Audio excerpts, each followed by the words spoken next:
Carlos Enrique Leder, conocido por apodos como El Loco y Rambo, es un nombre que resuena con fuerza en la historia colombiana. Leder se convirtió en uno de los hombres más poderosos y peligrosos en el narcotráfico.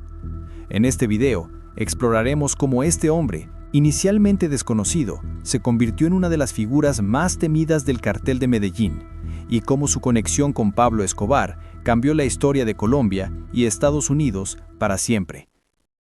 A lo largo de este relato, veremos cómo Leder no solo construyó un imperio de drogas, sino que también jugó un papel crucial en la creación de rutas de tráfico de cocaína que devastaron a generaciones enteras. Pero, como suele ocurrir en el mundo del crimen, el ascenso de Leder sería tan rápido como su caída. Acompáñanos a conocer la historia de El Loco, un hombre que se volvió una leyenda del narcotráfico y cuyo legado persiste hasta hoy. Carlos Leder nació el 7 de septiembre de 1949 en Armenia, Quindío, una región de Colombia conocida por su producción cafetera. Su padre, Kurt Wilhelm Leder, era un inmigrante alemán que se había establecido en Colombia tras la Segunda Guerra Mundial. Kurt era un ingeniero que, además de ser conocido por su habilidad para construir edificios y ascensores, fundó la Pensión Alemana, un lugar de hospedaje para personas adineradas. Entre los huéspedes de la pensión se encontraba el expresidente colombiano Alberto Lleras Camargo, lo que indica que la familia Leder gozaba de cierto estatus social. A pesar de la estabilidad económica que le ofrecía su familia, la vida de Carlos Leder pronto tomaría un giro radical. A los 15 años, sus padres se separaron y él se mudó con su padre antes de viajar a Nueva York con su madre. En la ciudad estadounidense, Leder abandonó rápidamente la escuela, pues encontró su verdadera pasión en la lectura de autores como Nicolás Maquiavelo, Hermann Hesse y, sorprendentemente, Adolf Hitler. Este último, cuyas ideas fascistas marcaron una parte de su vida, influyó en su visión del mundo y en su desarrollo personal. A pesar de los esfuerzos de su familia por mantenerlo alejado de la delincuencia, el espíritu rebelde de Leder lo llevó a entrar en el mundo del crimen. Su primer delito significativo fue el contrabando de vehículos robados. Estos vehículos, una vez sustraídos en Estados Unidos, eran llevados a Medellín y vendidos como si fueran legales. Este fue el primer contacto de Leder con las redes criminales y el mundo del contrabando, una actividad que le permitió establecer sus primeras conexiones con personas influyentes y corruptas. A los 24 años, Leder tomó una decisión que cambiaría el rumbo de su vida: aprender a volar aviones. Se formó como piloto y con este conocimiento pasó de contrabandista de vehículos a narcotraficante. Al principio comenzó transportando marihuana, pero pronto se dio cuenta de que la cocaína, una droga más rentable y con mayor demanda, era el futuro del negocio. A través de su destreza como piloto y su capacidad para moverse por rutas poco conocidas, Leder comenzó a operar con drogas. En esos primeros años, trabajó con otros narcotraficantes en Colombia y en los Estados Unidos, consolidando lentamente su imperio. De esta forma, comenzó a construir lo que sería el primer escalón hacia su posición como uno de los grandes nombres del narcotráfico. En la prisión federal de Dumont, donde pasó un tiempo por robar un coche, Leder conoció a un hombre que cambiaría el curso de su vida. Ese hombre era George Young, un narcotraficante estadounidense que ya tenía experiencia en el tráfico de marihuana, pero que veía el potencial de un negocio mucho más lucrativo: la cocaína. Los dos hombres unieron fuerzas para explotar este mercado emergente en los Estados Unidos. Juntos, se asociaron y crearon una red de distribución de cocaína que aprovechaba aviones pequeños para transportar la droga desde Colombia. Young y Leder volaban bajo el radar, eludiendo la detección de las autoridades. Usaban pistas de aterrizaje clandestinas, a menudo ubicadas en lechos secos de ríos, y establecieron rutas de tráfico aéreo entre Colombia y las Bahamas. Esta red permitió que la cocaína llegara a los Estados Unidos con una eficiencia impresionante. Este acuerdo entre Young y Leder les permitió amasar una fortuna rápidamente, y en muy poco tiempo, la cocaína se convirtió en su principal fuente de ingresos. Sin embargo, lo que realmente diferenciaba a Leder de otros narcotraficantes de la época era su capacidad para organizar todo un sistema logístico basado en la aviación, lo que le valió el apodo de el Henry Ford de la cocaína. El siguiente paso de Leder en su ascenso al poder fue crear su propio santuario, la isla Norman Sky. En 1978, Leder compró la isla, un territorio en las Bahamas que en ese entonces estaba deshabitado. En su visión, esta isla se convertiría en el centro de su imperio de narcotráfico. Con una pista de aterrizaje propia, protegida por radares y un ejército de guardaespaldas, No Man's Sky se convirtió en el centro de operaciones de Leather y su red de narcotráfico. Desde allí, comenzaron a llegar toneladas de cocaína desde Colombia.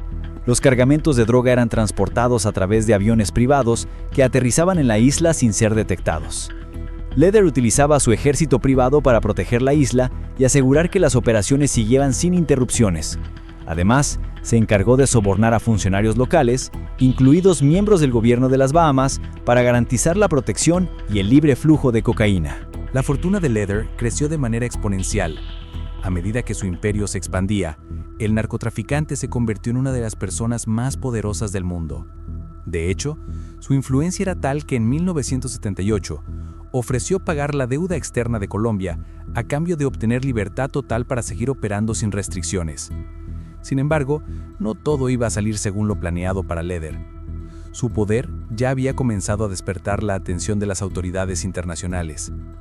A pesar de su riqueza, influencia y el poder que había logrado, la caída fue tan inevitable como su ascenso.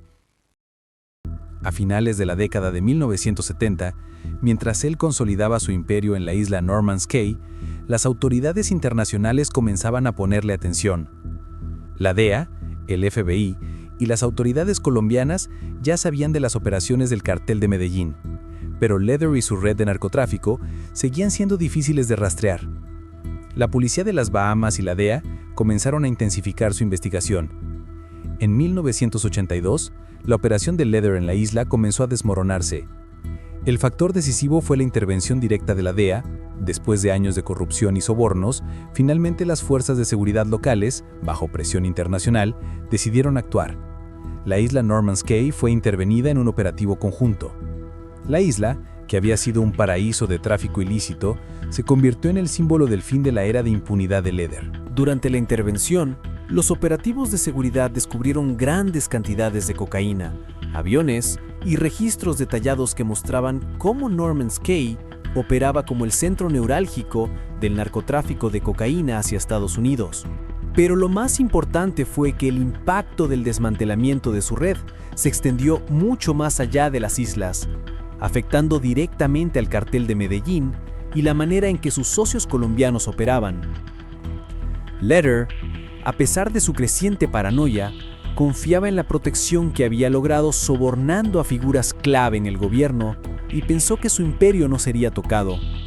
Sin embargo, el ataque contra su isla significó el principio de su caída. La intervención de la DEA fue crucial. Tras la intervención, Leather se refugió en Colombia, tratando de reconstituir sus fuerzas, pero las autoridades colombianas también comenzaban a seguir su rastro. A pesar de estar en su propio territorio, no era inmune al cerco que se estaba formando. A mediados de 1982, la persecución por parte de las autoridades colombianas y estadounidenses se intensificó. El cartel de Medellín, que ya estaba bajo la lupa de los gobiernos de ambos países, no podía permitirse un escándalo mayor.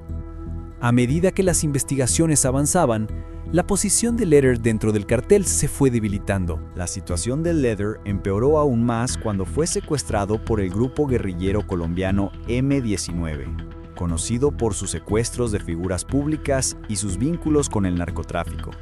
El 19 de noviembre de 1981, Leather fue secuestrado en un intento de presionar al gobierno colombiano. Afortunadamente para él, logró escapar, aunque con graves heridas en su pierna. Este incidente fortaleció aún más su paranoia y llevó a Leather a tomar decisiones más erráticas y peligrosas. En 1987, su caída llegó a su punto máximo cuando fue capturado en su finca en el departamento de Antioquia. Lo que comenzó como una fiesta privada con sus jóvenes guardaespaldas, rápidamente se transformó en su captura. La policía, que ya había recibido información sobre la ubicación de Leather, se infiltró en la finca. Aunque el narcotraficante confiaba en su red de seguridad, la presencia de informantes dentro de su círculo lo delató. Según informes, algunos de sus propios empleados o incluso vecinos del área alertaron a las autoridades. No se sabe con certeza si Leder fue traicionado directamente por alguno de sus hombres o si la policía simplemente estuvo más cerca de lo esperado. Lo que está claro es que la captura de Leder fue rápida y sin resistencia. Este evento marcó un giro total en la historia del narcotráfico colombiano, pues un hombre que había sido casi intocable ahora estaba bajo custodia. A pesar de la gran cantidad de dinero que había reunido y la red de protección que había cultivado, Leder fue arrestado por la policía colombiana sin ofrecer resistencia significativa. La noticia de su captura fue un golpe al cártel de Medellín, que en ese momento estaba bajo constante ataque tanto de las autoridades. Una vez capturado, Leder fue extraditado a los Estados Unidos, un proceso que en ese momento estaba en su punto más álgido debido a la guerra contra el narcotráfico. El gobierno de los Estados Unidos ya había puesto en marcha una serie de acuerdos para extraditar a los grandes narcotraficantes colombianos y Leder no fue la excepción. En los Estados Unidos enfrentó cargos de tráfico de drogas, conspiración y corrupción. En 1988 fue sentenciado a cadena perpetua más 135 años adicionales. A pesar de las peticiones de sus abogados para evitar la extradición, la cooperación de Leder con las autoridades estadounidenses no fue suficiente para disminuir la gravedad de los cargos en su contra. Su condena fue un mensaje claro de que el gobierno estadounidense estaba decidido a hacer frente a los narcotraficantes más poderosos de la época. Durante su tiempo en prisión, Leder continuó haciendo negocios y algunos aseguran que siguió manteniendo conexiones con el cartel de Medellín, aunque con menos poder. A medida que pasaban los años, su situación fue cambiando. En 1992, tras varios acuerdos de cooperación con las autoridades estadounidenses, su pena fue reducida a 55 años. En 1995, un giro más en su historia ocurrió cuando un juez de Estados Unidos decidió reubicarlo en el programa de protección de testigos. Aunque muchos pensaron que sería liberado, Leder continuó cumpliendo su condena, sin conseguir la reducción de su pena que tanto anhelaba. Después de más de 3 décadas en prisión, Carlos Leder fue liberado en junio de 2020. El gobierno de Estados Unidos, en un acuerdo legal, decidió transferirlo a Alemania debido a su nacionalidad germana por parte de su padre. El estado de salud de Leder había empeorado significativamente. Había sido diagnosticado con cáncer de próstata, lo que le permitió recibir un tratamiento más adecuado en su país de origen. Su liberación, sin embargo, no pasó desapercibida. A pesar de haber pagado por sus crímenes, su historia es un recordatorio de cómo la lucha contra el narcotráfico sigue siendo un desafío global. Leder sigue siendo una figura controvertida. Algunos lo ven como un símbolo de la caída del cartel de Medellín, mientras que otros piensan que el sistema judicial estadounidense no lo castigó de manera suficiente por sus crímenes. El legado de Leder es un ejemplo del impacto devastador del narcotráfico en la sociedad colombiana y en el mundo entero. Su historia refleja cómo, a pesar de su riqueza y su influencia, nadie puede escapar de las consecuencias de sus actos. Finalmente, Leder vivió en Alemania bajo el cuidado de su familia. Hoy, su nombre sigue siendo sinónimo de poder, corrupción y destrucción. A pesar de la magnitud de su crimen, la historia de Leder también muestra cómo el sistema judicial puede ofrecer una oportunidad para la rehabilitación y la justicia. Si te ha interesado la historia de Carlos Leder, no olvides suscribirte al canal para más videos sobre figuras históricas y eventos que cambiaron el curso del mundo. Déjanos tu comentario abajo y comparte tus opiniones sobre el legado de este temido narcotraficante.